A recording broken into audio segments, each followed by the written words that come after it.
আসসালামু আলাইকুম সকলকে। বাংলা টাইপোগ্রাফির ওয়াটারমার্ক সিরিজের তৃতীয় পর্বে আপনাদের সকলকে স্বাগতম জানাই। টাইপোগ্রাফিটি করার আগে আমি আপনাদেরকে কিছু কথা বলে নিতে চাই। আপনার স্ক্রিনে নিশ্চয়ই একটি টাইপোগ্রাফি দেখতে পাচ্ছেন। এটি আমি ওয়ালপেপার হিসেবে ব্যবহার করেছি। আপনারা যদি জানতে চান যে আমি এটি কীভাবে করেছি তাহলে অবশ্যই কমেন্ট করে জানান। আমি পর্যাপ্ত সাড়া পেলে এই বিষয়কে টিউটোরিয়াল দেওয়ার চেষ্টা করব। তো চলুন কথা না বাড়িয়ে আমরা কাজটি শুরু করি। এজন্য আপনারা আবারও আমি বলছি, আপনারা যদি ডাউনলোড করে না থাকেন Adobe তাহলে অবশ্যই আপনারা ডাউনলোড করে নেবেন, অথবা আমি ডিসক্রিপশন বক্সে লিঙ্ক দিয়ে দিব, সেখান থেকে আপনারা ডাউনলোড করতে পারেন। তো চলুন আমরা Adobe Illustrator মোবাইল ভার্সন এটি আমরা ওপেন করি।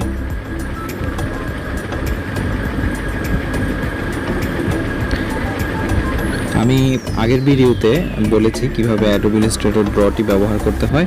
আপনারা যদি ভিডিওটি মিস করে থাকেন তাহলে আই বাটনে ক্লিক করুন, আপনারা বিস্তারিত জানতে পারবেন এই বিষয়ে। তো চলুন আমরা আজকের ওয়াটারমার্কটি তৈরি করে দেখাই। এজন্য আপনারা একটি স্কোয়ার শেপ এখান থেকে নির্বাচন করবেন। নির্বাচন করা হয়ে গেলে এবার আপনারা এই সাদা হোয়াইট বোর্ডটি সরিয়ে এখানে যে অ্যাশ কালার হোয়াইট বোর্ডটি রয়েছে সেটির উপর আমরা লিখব। তো আমি কাজ করার সময় আর কথা বলছি না, একদম করা হয়ে গেলে আমি আবার আসছি।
ফাইলটি ট্রান্সপারেন্টে সেভ করা হয়ে গেলে এবার আপনারা পিক্সেল অ্যাপটি অন করবেন।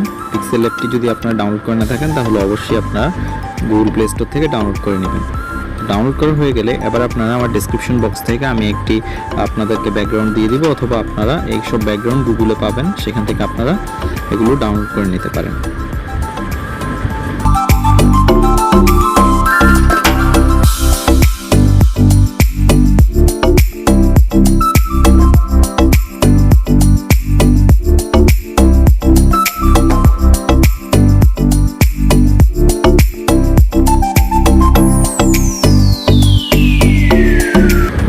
লেখাটি হয়ে গেলে এবার আপনারা এটিকে আপনাদের পছন্দ মতো ডাইমেনশনে সেভ করে নিতে পারেন। আপনারা সবসময় চেষ্টা করবেন ছবিটিকে আলট্রাতে সেভ করার জন্য। তো ছবিটি সেভ করা হয়ে গেলে এবার আপনারা এটিকে যে কোনো কাজে ব্যবহার করতে পারবেন। তো ভিডিওটি যদি ভালো লেগে থাকে তাহলে অবশ্যই একটি কমেন্ট করে আপনাদের মতামত জানান এবং ভিডিওতে একটি লাইক দিন। আর বিস্তারিত তথ্য জানতে আমাদের পেজে আপনারা যোগ দিতে পারেন। আমাদের পেজের লিঙ্ক আমি ডিসক্রিপশন বক্সে দিয়ে দিয়েছি, আপনারা সেখান থেকে জয়েন হতে পারবেন। তো আশা করি আপনারা ভালো থাকবেন এবং সুস্থ থাকবেন, এবং পরবর্তী পর্ব আমি শীঘ্রই দিব। ততদিন পর্যন্ত আপনারা ভালো থাকুন।